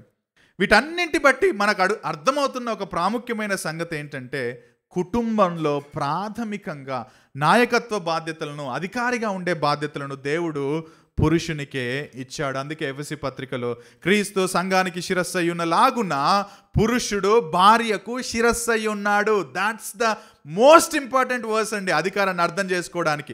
ఇప్పుడు ఇక్కడ ఆదికాండంలో చూసాం, ఇంకా క్లారిటీగా స్పష్టంగా ఎఫెసీ పత్రికలో చెప్తున్నాడు, భార్యకు శిరస్సుగా దేవుడు పురుషుని నియమించాడు, అధికారిగా నియమించాడు. వైవాహిక జీవితంలో సమస్యలు ఉత్పన్నమైతే మొదట బాధ్యత తీసుకోవాల్సింది స్త్రీ కాదు, పురుషుడే. దేవుడు మొదట పురుషుణ్ణే అడుగుతాడు, ఆయన్నే జవాబుదారీగా ఎంచుతాడు. ఆ పురుషుడు కూడా కుటుంబంలో వైవాహిక జీవితంలో తప్పు జరిగితే ప్రాథమికమైన బాధ్యత తాను తీసుకోవాలి. ఆదాం ఏం చేశాడో తెలుసా? ఫస్ట్ బ్లేమ్ ఎవరి మీద వేశాడు? నువ్వు నాకిచ్చిన ఈ స్త్రీమూర్తి, నువ్వు నాకిచ్చిన ఈ స్త్రీ. ఫస్ట్ దేవుడిని అన్నాడు, ఆ తర్వాత ఎవరి మీదకి వేశాడు? ఆమెను ఇచ్చావు కాబట్టి ఆమెనే. బట్ దేవుడు అంటున్నాడు, యు ఆర్ రెస్పాన్సిబుల్. మీ కుటుంబంలో, మన కుటుంబంలో ఏ తప్పు జరిగినా అండి బాధ్యత మనం తీసుకోవాలి. నువ్వు అట్లా చేసినావు కదా అని చెప్పి లేడీస్ మీద వేయొద్దు. Because you failed as a leader, I failed as a leader. అది తీసుకునే తగ్గింపు మనకు ఉండాలి. ఫస్ట్ ఆఫ్ ఆల్, ఇది నేను ఫెయిల్ అయ్యాను కాబట్టే ఇలా జరిగింది అని. భార్యను బ్లేమ్ చేయడానికి ఆత్రపడొద్దు. భార్య మీద మొత్తం అపరాధ భావనని కుమ్మరించొద్దు. ఈ ఉదాహరణ నేను విన్నాను, చాలాసార్లు మీరు వినే ఉంటారు. 1979లో శ్రీహరికోట నుంచి ఎస్ఎల్వి ప్లాన్ చేస్తున్నారు. ప్లాన్ చేస్తూ ఉంటే శ్రీహరికోట నుంచి లాంచ్ అయింది ఎస్ఎల్వి 3. అది కొంచెం పైకి వెళ్ళగానే అది దాని దిశ మార్చుకుంది, అది బే ఆఫ్ బెంగాల్లో పడిపోయింది. చాలా డబ్బులు ఖర్చు పెట్టారు కాబట్టి చాలా బాధపడ్డారు. దానికి ప్రాజెక్ట్ డైరెక్టర్, ఎస్ఎల్వి 3కి ప్రాజెక్ట్ డైరెక్టర్గా అబ్దుల్ కలాం గారు ఉన్నారు. సో అబ్దుల్ కలాం గారు చాలా బాధపడ్డాడు. సో అప్పుడు అబ్దుల్ కలాం గారు మీడియాని ఫేస్ చేయలేకపోతున్నందుకు మొత్తం ఇస్రోకి చైర్మన్ సతీష్ ధావన్ గారు మీడియా ముందుకెళ్ళి ఏమన్నారంటే, ప్రాజెక్ట్ డైరెక్టర్ మాట్లాడాలి కానీ ప్రాజెక్ట్ డైరెక్టర్ మాట్లాడలేడు. ఇస్రో డైరెక్టర్ సతీష్ ధావన్ గారు వెళ్ళి మీడియా ముందు, we failed as a team, ఒక టీమ్గా మేమందరం ఫెయిల్ అయ్యాము, నెక్స్ట్ టైం మేము తప్పకుండా విజయం సాధిస్తామని మీడియాకి చెప్పాడు. ఆ తర్వాత ఎగ్జాక్ట్లీ 1 ఇయర్కి 1980లో మళ్ళీ లాంచ్ చేశారు ఎస్ఎల్వి 3. ఈసారి ఎస్ఎల్వి 3 లాంచ్ అయ్యింది, పైకి వెళ్ళిపోయింది. ఎవ్రీబడి వాజ్ సో హ్యాపీ, అందరూ సెలబ్రేట్ చేసుకుంటుంటే సతీష్ ధావన్ గారు అబ్దుల్ కలాం గారి దగ్గరికి వెళ్ళి, Kalam, now you go face the media and tell the good news to the entire world అన్నాడు. సో అబ్దుల్ కలాం గారు దాన్ని చెబుతూ అని అంటాడు, దాన్ని రాసిన పుస్తకంలో చెబుతాడు, వెన్ వి ఫెయిల్డ్, టీమ్గా ఫెయిల్ అయినప్పుడు లీడరు బ్లేమ్ తన మీద తీసుకున్నాడు. అక్కడ తన కింద ఫెయిల్ అయిన వాళ్ళకి ఇవ్వలేడు. అంటే ఆయన ప్రాజెక్ట్ డైరెక్టర్ ఫెయిల్ అయ్యాడని ప్రాజెక్ట్ డైరెక్టర్ ఫేస్ చేయడానికి తీసుకున్నాడు, బ్లేమ్ తన తీసుకున్నాడు. బట్ వెన్ దే అచీవ్డ్, ఎప్పుడైతే అది విజయం సాధించిందో అప్పుడు అన్నాడంట, క్రెడిట్ ఎవరికి ఇచ్చాడు? ప్రాజెక్ట్ డైరెక్టర్కి ఇచ్చి, నువ్వెళ్ళు ఇప్పుడు సెలబ్రేట్ చెయ్యి. That is what humility. A leader should humble enough to take the responsibility when something happened, మంచిగా అయినప్పుడు వాళ్ళ క్రెడిట్ ఎవరికి ఇవ్వాలో వాళ్ళకి ఇస్తాడు. అబ్దుల్ కలాం గారు ఆ పుస్తకంలో రాస్తారు. కానీ క్రైస్తవులుగా మన కుటుంబంలో ఏమైనా తప్పు జరిగితే నాయకుడిగా మనం బాధ్యత తీసుకోం, కానీ వాళ్ళ మీద వేసేస్తాం. ఫస్ట్ నాయకుడు బాధ్యత తీసుకోవాలి, నాయకుడు తగ్గించుకోవాలి. ఎందుకంటే నాయకునికే దేవుడు ప్రాముఖ్యంగా ఆ బాధ్యతను, జవాబుదారీతనాన్ని ఇచ్చాడు. ఇవన్నీ చేయాలంటే మళ్ళీ అక్కడికే వస్తా. క్రీస్తులాగా భార్యల్ని ప్రేమించాలి. క్రీస్తు వలె మనం కుటుంబంలో నాయకత్వ బాధ్యతను ప్రతిబింబించాలి. క్రీస్తు వలె సంపూర్ణంగా ఉండడం పురుషులుగా మనకు సాధ్యం కాకపోయినా సరే, కానీ క్రీస్తు వలె ఉండడానికి ప్రతి ప్రయత్నం చేయాలి. మన భార్య పాపం చేసినప్పుడు క్షమించాలి, మన భార్య తప్పు చేసినప్పుడు ఆదరించాలి, మన భార్యను క్రీస్తు వలె నడిపించాలి, క్రీస్తు వలె నువ్వు నేను మాట్లాడాలి, క్రీస్తు వలె మనం ప్రేమించాలి. ఇవన్నీ చేయడమే నాయకుడిగా ఉండడం. నాయకుడిగా ఉండడం అంటే ఏకఛత్రాధిపత్యం చెలాయించడం కాదు, సేవించడం నాయకత్వం. యేసుక్రీస్తు ప్రభువు సృష్టికర్త అయిన దేవుడు, యేసుక్రీస్తు ప్రభు త్రిత్వంలో రెండవ వ్యక్తి అయిన దేవుడు. ఆయన నాయకుడు, సమస్త సృష్టికి అధిపతి. ఆయన శరీరధారిగా ఈ లోకానికి వచ్చినప్పుడు యోహాను సువార్త 13లో ఆయన తన శిష్యుల పాదాలు కడిగాడు. నాయకుడు కాదా ఆయన? నాయకుడే. కానీ ఏం చేశాడంటే ఆయన శిష్యుల పాదాలు కడిగాడు. ఆయన అంటాడు 13వ అధ్యాయం 14-15 వచనాల్లో, కాబట్టి ప్రభువును, నాయకుణ్ణి, బోధకుడును, టీచర్ని అయిన నేను మీ పాదాలు కడిగిన ఎడల మీరును ఒకరి పాదములు ఒకరు కడగవలసిందే. నేను మీకు చేసిన ప్రకారం మీరును చేయవలనని మీకు మాదిరిగా ఇలాగూ చేసి తిని. ఇది ప్రాముఖ్యంగా పాటించాల్సింది ఇంట్లో పురుషుడు నాయకుడిగా. నువ్వు బయట పెద్ద పేరుండొచ్చు, పెద్ద పెద్ద మాటలు మాట్లాడుతుండొచ్చు, పురుషుడిగా చెప్తున్నా. నువ్వు బయట నీ కింద ఒక 100 మంది పనిచేస్తుండొచ్చు, కానీ ఇంటికి వచ్చిన తర్వాత నువ్వు నాయకుడివి మరియు సేవకుడివి. నీ భార్యకు సేవకుడివి నువ్వు. నాయకత్వం, సేవ చేసే తత్వం రెండు ప్రపంచం ఏ విధంగా చూస్తుంది అంటే సపరేట్గా చూస్తుంది. నువ్వు నాయకుడు అయితే సేవించొద్దు అని చెప్తుంది, కానీ బైబిల్లో సేవించడమే నాయకత్వం. దానికి అల్టిమేట్ ఎగ్జాంపుల్ యేసుక్రీస్తు ప్రభువే. సేవించడమే నాయకత్వం. ఒకవేళ ఇక్కడ కూర్చున్న మీలో ఇంకా ఎవరైనా రక్షించబడకుండా ఉంటే, యేసుక్రీస్తు ప్రభువు ఈ లోకానికి నాయకుడిగా వచ్చాడు, బట్ మీ పాపాల నుంచి మిమ్మల్ని క్షమించడానికి సేవకుడిగా వచ్చాడు. ఆయన అంటున్న మాట, నేను సేవ చేయడానికి వచ్చాను, సేవ చేయించుకోవడానికి రాలేదు. ఎందుకు వచ్చాడంటే నీ పాపాన్ని విడిపించి నీకు నిత్య జీవం ఇవ్వడానికి, ఈ లోకానికి నీకు సేవ చేయడానికి యేసుక్రీస్తు ప్రభుల వారు వచ్చారు. ఆయన మరణించి తిరిగి లేచాడు నీకోసమే. నువ్వు ఇంకా పాపంలో కొనసాగుతా ఉంటే ఒకరోజు నువ్వు నరకానికి వెళ్తావు, నిత్య శిక్షకు నువ్వు వెళ్తావు. ఆ శిక్ష నుంచి నిన్ను తప్పించడానికి యేసుక్రీస్తు ప్రభువు నాయకుడు ఈ లోకానికి వచ్చాడు, దీనుడిగా వచ్చాడు, తన్ను తాను తగ్గించుకున్నాడు, సిలువనెక్కాడు, రిక్తుడిగా చేసుకున్నాడు, మరణించి తిరిగి లేచాడు. ఆయన పాప క్షమాపణను ఇవ్వడానికి సిద్ధంగా ఉన్నాడు. ఒకవేళ నువ్వు ఆయనను అంగీకరించకపోతే నరకానికి వెళ్తావు. ఆయనను అంగీకరిస్తే ఆయన వలె దీనుడై, సేవకుడై ఇతరులకు సేవించడానికి దేవుడు నీకు సహాయం చేస్తాడు. రెండవ విషయాన్ని కూడా చెప్పనివ్వండి. దేవుడు పురుషుణ్ణి కుటుంబంలో నాయకుడిగా నియమించాడు. దేవుడు కుటుంబంలో స్త్రీని భర్తకు సహకారిగా చేశాడు. దేవుడు కుటుంబంలో స్త్రీని భర్తకు సహకారిగా చేశాడు. వచనం 18, దేవుడైన యెహోవా నరుడు ఒంటరిగా ఉండుట మంచిది కాదు, వానికి సాటి అయిన సహాయమును వాని కొరకు చేయుదును అనుకొనెను. పురుషుడు ఒంటరిగా ఉండడం మంచిది కాదు. ఇది దేవుడు ఆదిలోనే నిర్ణయించాడు. ఇక్కడ మంచిది కాదంటే పురుషుడు చెడ్డోడని అర్థం కాదు. దేవుడే చేశాడు పురుషుణ్ణి 6వ రోజు, అవునా కాదా? ఆదాము హవ్వలను దేవుడే చేశాడు. కానీ ఆయన నరుడు ఒంటరిగా ఉండుట మంచిది కాదు అంటే అర్థం ఏంటంటే పురుషుని విషయంలో దేవుడు చేయాలనుకున్న సంపూర్ణమైన పని ఇంకా నెరవేర్చబడలేదని అర్థం.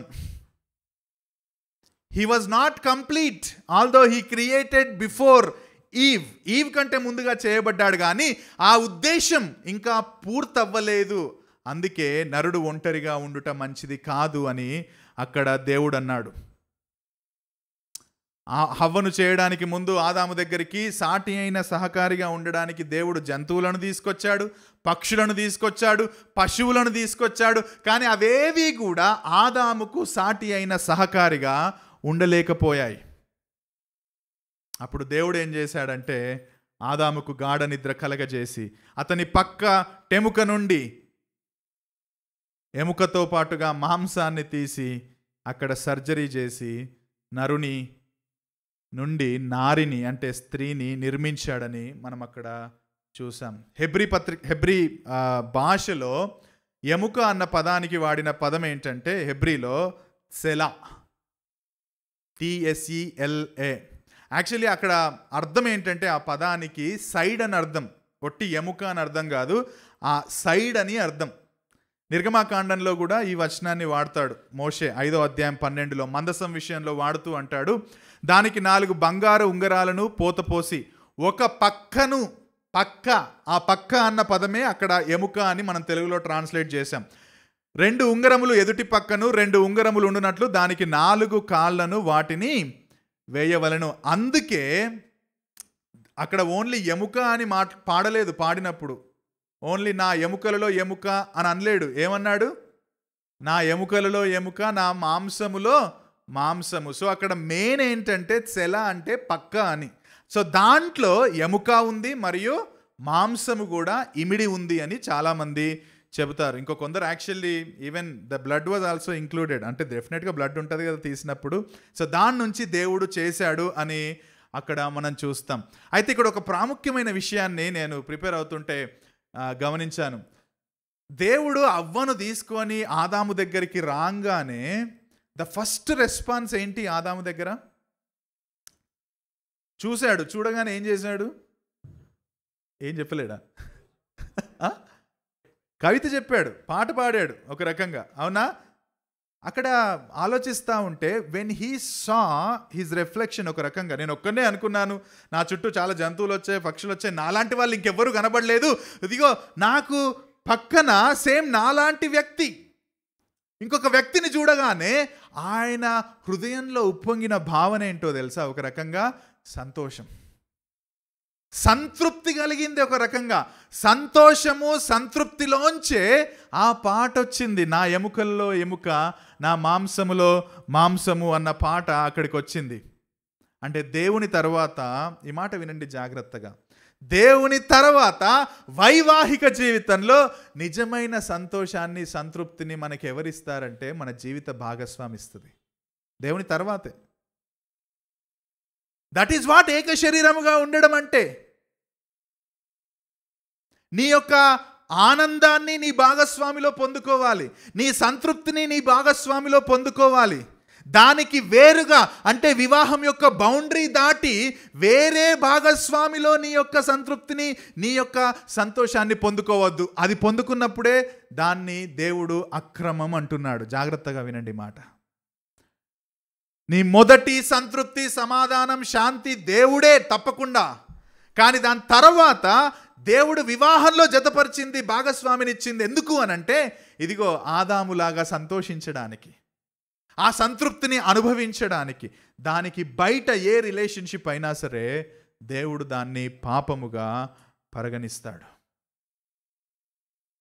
కొంతమంది దీన్ని ఏం చేస్తారంటే పక్కటెముక నుంచి తీశారు కాబట్టి లేడీస్కి ఒక ఎముక తక్కువ ఉంటుంది అని చెప్తారు. అట్లేం ఉండదండి, మీరు కౌంట్ చేయండి, సేమ్ ఉంటాయి. నేనేమన్నా మీరు వింటున్నారా లేదా అని. ఇవన్నీ ఫ్లోలో వస్తాయి అన్నమాట. అట్లా ఉండవు మనిషికి, అంటే పురుషునికి స్త్రీకి. దేవుడు ఆ విధంగా చేశాడని అక్కడ డిస్క్రిప్షన్ ఉంది, అంతేగాని ఆ తర్వాత ప్రతి ఒక్కరికి అలానే ఉంటుంది అని అదేం నియమమేమీ అక్కడ పెట్టలేదు. సో ఎందుకు చేశాడు అసలు? హవ్వను ఎందుకు చేశాడంటే 2:18 ప్రకారం మనం చూస్తున్నాం, ఆదాముకు సాటి అయిన సహాయం అవసరమని చేశాడు. ఆదాము కొరకు స్త్రీని చేశాడు. జాగ్రత్తగా వినండి, స్త్రీ కొరకు ఆదామును చేయలేదు. ఎందుకంటే క్రమం కూడా మనం చూసాం. ఆదాముకు సాటి అయిన సహకారిగా ఉండడానికి ఆదాము నుండి దేవుడు హవ్వను చేశాడు. అసలు హీబ్రూలో నారి అన్న పదానికి సహాయం హవ్వకు వాడిన పదం ఏంటో తెలుసా? పురుషునికి వాడిన పదం ఇష్. పురుషునికి వాడిన పదం హీబ్రూలో ఇష్. ఆ పురుషుని నుంచి వచ్చింది కాబట్టే స్త్రీకి వాడిన పదం హీబ్రూలో ఇషా. షీస్ అంటే ఆదాము నుండి వచ్చింది. ఎందుకంటే ఆదాముకు సాటి అయిన సహకారిగా ఉండడానికి. అందుకే మాథ్యూ హెన్రీ గారు చెప్తారు కదా, అధికారం కలది కాబట్టి, అధికారం కలదిగా తల నుండి దేవుడు ఆమెను చేయలేదు, తక్కువ విలువ కలదిగా కాళ్ళ నుండి దేవుడు ఆమెను చేయలేదు. సమాన విలువ కలిగిన స్త్రీ కాబట్టి పక్కటెముక నుండి, గుండెకు దగ్గరగా ఉండే ఆదాము పక్కటెముక నుండి దేవుడు హవ్వను చేశాడు. అంటే దేవుడు ఏం చెప్పాలనుకుంటున్నాడంటే, పురుషులు మరియు స్త్రీ ఒకే వాల్యూ కలిగి ఉన్నారు, దేవుని ఒకే స్వరూపం కలిగి ఉన్నారని దేవుడు అక్కడ చెప్పాలనుకుంటున్నాడు. సరే, సాటి అయిన సహకారి అంటే ఏంటంటే, సహకారి అంటే పురుషుని కంటే తక్కువ స్థాయి అని అర్థం కాదు. కానీ ఇదిగో దేవుడు పురుషుణ్ణి నాయకత్వ బాధ్యత అప్పచెప్పి అధికారిగా నియమించాడు. ఈ యొక్క నాయకత్వ బాధ్యతను ఆయన నెరవేర్చడానికి సహకరించే వ్యక్తిగా చేశాడు. ఇప్పుడు ఈ స్త్రీ ఏం చేయాలంటే, పురుషుడు నాయకుడిగా తన నాయకత్వ బాధ్యతను నిర్వర్తిస్తుండగా ఆ బాధ్యతలు నిర్వర్తించడానికి సపోర్ట్ చేయాలి. తద్వారా ఇద్దరూ కూడా బ్లెస్ అవుతారు. ఆదాము హవ్వలు కలిసి ఏదైనా తోటను సేద్యపరుస్తున్నప్పుడు, కాస్తున్నప్పుడు ఇద్దరూ అభివృద్ధి చెందుతారు. కానీ బాధ్యతలు వేరువేరుగా ఇచ్చాడు. అదేవిధంగా కుటుంబంలో కూడా పురుషుడు స్త్రీలు వేరువేరు బాధ్యతలు.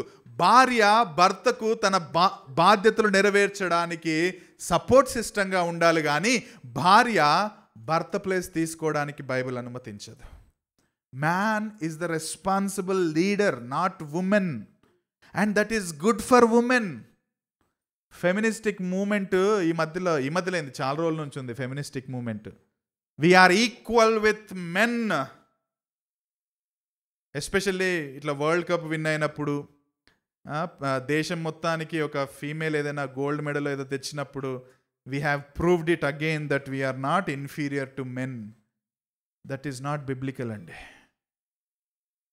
విలువ విషయంలో ఈక్వలే, కానీ బాధ్యతల విషయంలో మాత్రం దేవుడు నాయకత్వ బాధ్యతను కేవలం కేవలం కేవలం పురుషుడికే ఇచ్చాడు. అలా ఆ నాయకుని కింద ఉండడం ఉమెన్కి బ్లెస్సింగ్ అండి. అది అర్థం కావట్లేదు అంతే. నాయకుడిగా ఉండడం చాలా ఛాలెంజింగ్. ఎందుకు ఉమెన్ అంత ఆవేశపడుతున్నారో నాకు అర్థం కావట్లేదు.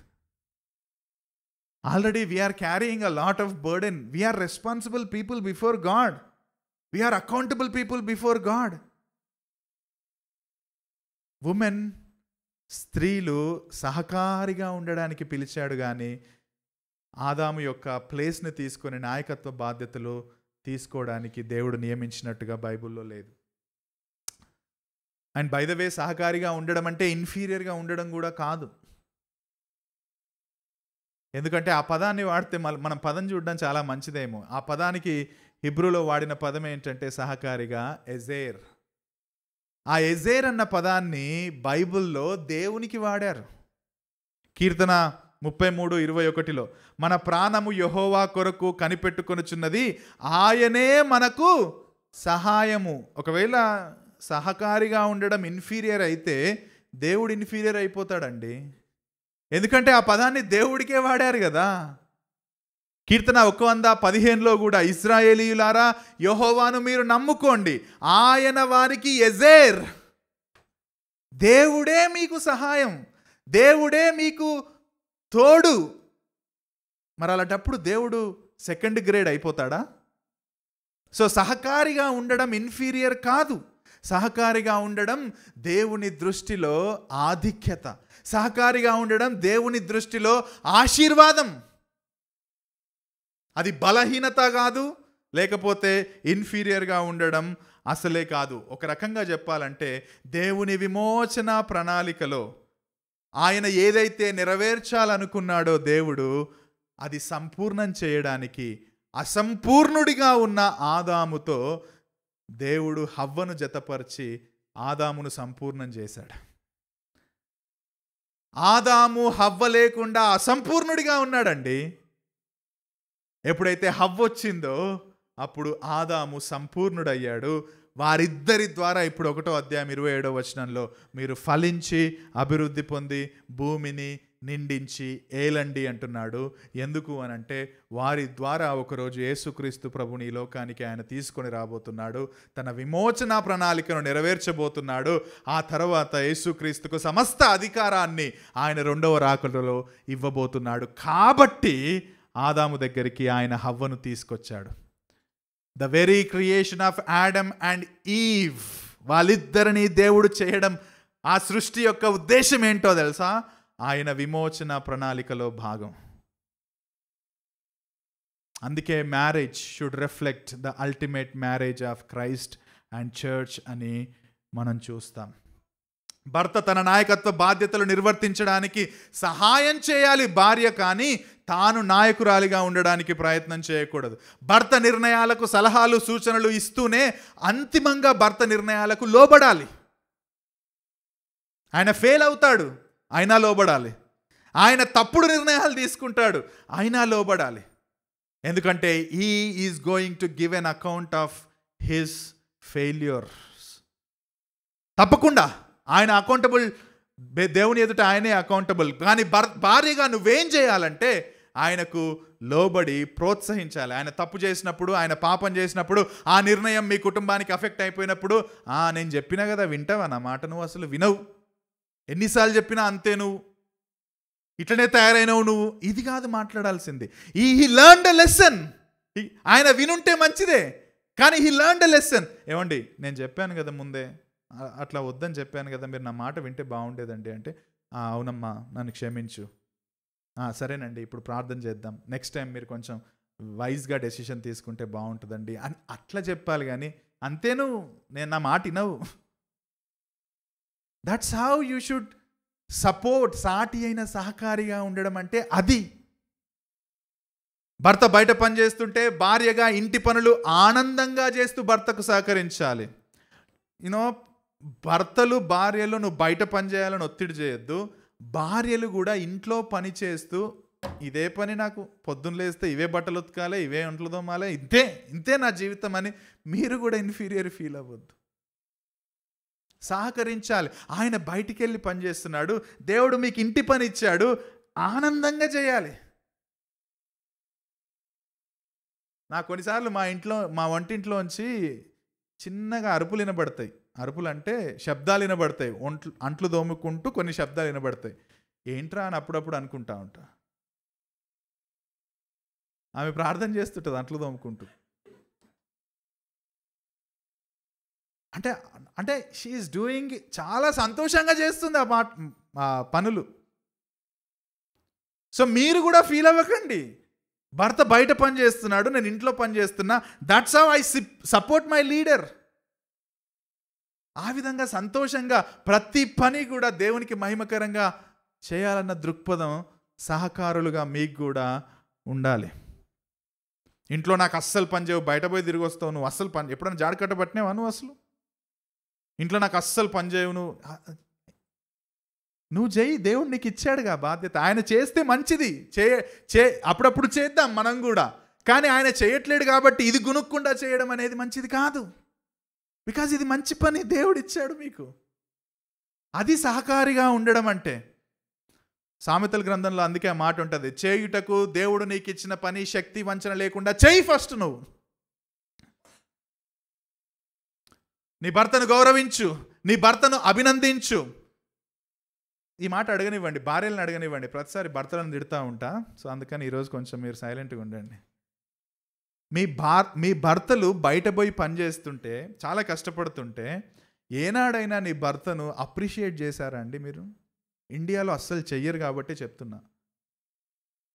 మీరు బయటికి వెళ్ళి చాలా కష్టపడుతున్నారు, ఇంటికి కావాల్సినవన్నీ సమకూరుస్తున్నారు. ఐ రియల్లీ అప్రిషియేట్, మిమ్మల్ని నేను అభినందిస్తున్నా, థ్యాంక్ యూ సో మచ్ అని భర్తను అభినందించే భార్యలు ఉండడం ఎంత మంచిది. నువ్వు క్రైస్తవ భార్యవైతే ఈరోజు నుంచే మొదలు పెట్టా మాట అనడం. Appreciate your husband. నీ భర్త గురించి గొప్పగా చెప్పాలి. ఎందుకు అంటే నీ భర్త నీకు శిరస్సు, నీ భర్త నీకు నాయకుడు. ఆయన ఫెయిల్ అవుతున్నాడు డెఫినెట్గా, ఆయన దానికి రెస్పాన్సిబుల్ డెఫినెట్గా.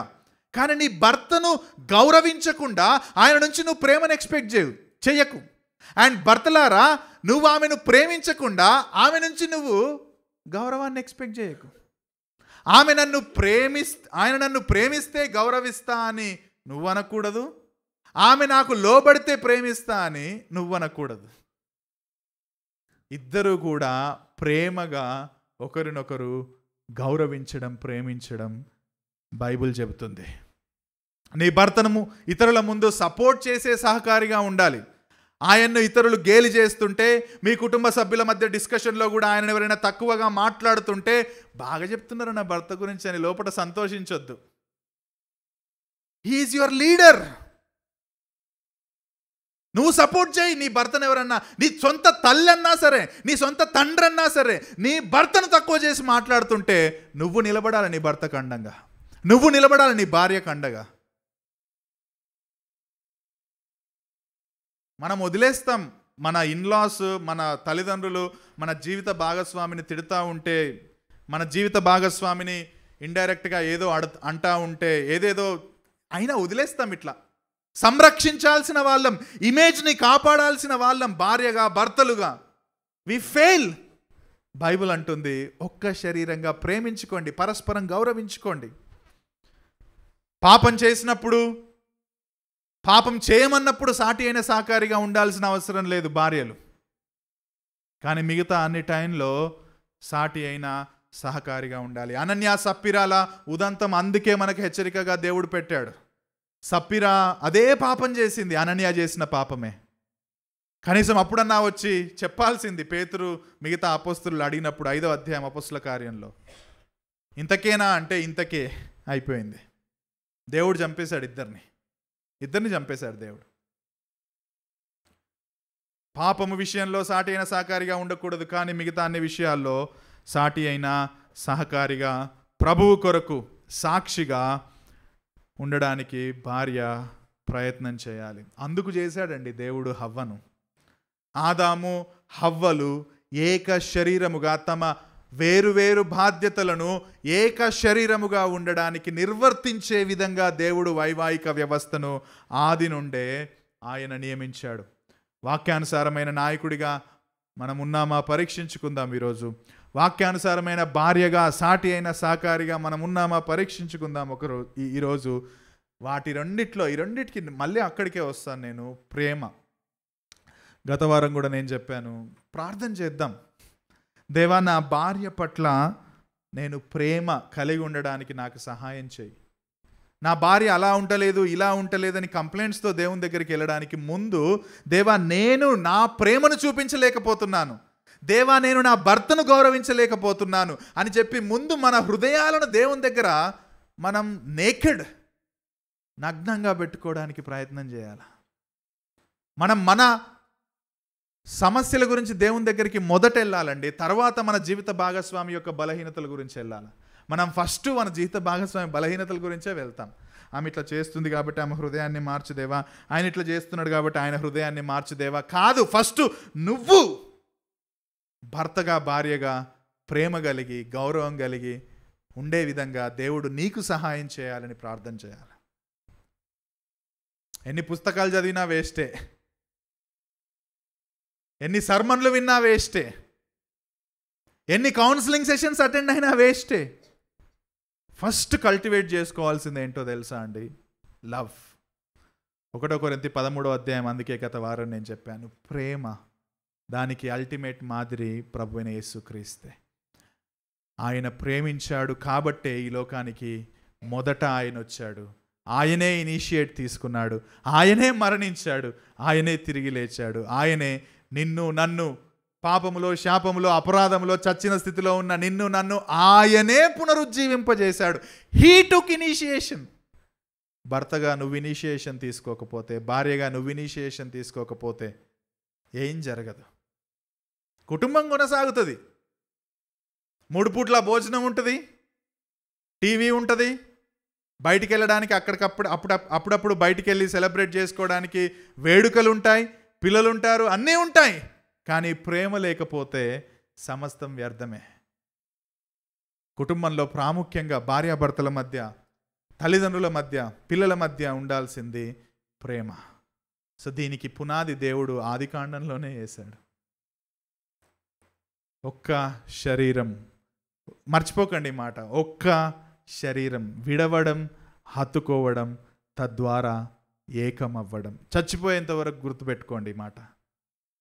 యువర్ ఫస్ట్ పొరుగు వాళ్ళు ఎవరంటే నీ జీవిత భాగస్వామి. లవ్. నిన్ను వల్ల నీ పొరుగు వాడిని ప్రేమించి. Love your spouse. Love your spouse. Express your love towards your spouse every day. ఆ ప్రేమను వ్యక్తపరచండి, ఆ ప్రేమలో ఎదగండి. ఆ తర్వాత ఈ బాధ్యతలు ఆటోమేటిక్గా తమ తమ ప్లేస్లోకి వెళ్ళిపోతాయి. ప్రేమ లేకపోతే అన్నీ వ్యర్థమే. దేవుడు ఆ విధంగా సహాయం చేయడానికి ప్రార్థన చేద్దాం. దేవా,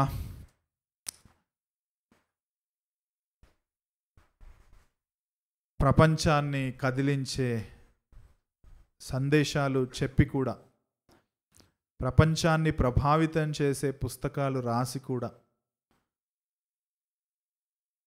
ప్రపంచానికి అద్భుతమైన వరాలను చూపించగలిగే సామర్థ్యం ఉండి కూడా ప్రేమ లేకపోతే మేము గనగన మోగే కంచు వంటి వాడమే, శబ్దం ఇచ్చే వాళ్ళమే కానీ మిగతా అంత వ్యర్థమే అని 1 కొరింథీ 13 ప్రారంభ వచనాల్లోనే మేము చూసాం. ఈ ప్రేమ ప్రాముఖ్యంగా వైవాహిక జీవితంలో కలిగి ఉండడానికి భర్త భార్యకు శిరస్సుగా, అధికారిగా, నాయకుడిగా నియమించాడు కాబట్టి దీనుడై సేవించడానికి, భార్య భర్తకు లోబడి గౌరవిస్తూ భర్త నాయకత్వాన్ని అంగీకరిస్తూ కొనసాగడానికి, తద్వారా వారిద్దరూ కూడా వేర్వేరు బాధ్యతలు కలిగిన ఒక్క శరీరముగా, మానసికంగా, శారీరకంగా ఒక్క జంటగా క్రీస్తు ప్రేమను ప్రపంచానికి చూపించే ప్రతినిధులుగా, ప్రతిబింబాలుగా ఉండడానికి మా సంఘంలోని కపుల్స్కి సహాయం చేయమని ప్రార్థన చేస్తున్నాం. మొదట మా హృదయాలను మేము డీల్ చేసుకోవడానికి, మా హృదయంలో మేము పెట్టుకున్న విగ్రహాలను మేము కూల్చుకోవడానికి, తద్వారా క్రీస్తు వలె మా కుటుంబంలో మేము ప్రవర్తించడానికి, మీ ఆజ్ఞలను పాటించడానికి సహాయం చేయమని యేసుక్రీస్తు నామంలో ఈ ప్రార్థన అడిగి వేడుకుంటున్నాం తండ్రి. ఆమేన్.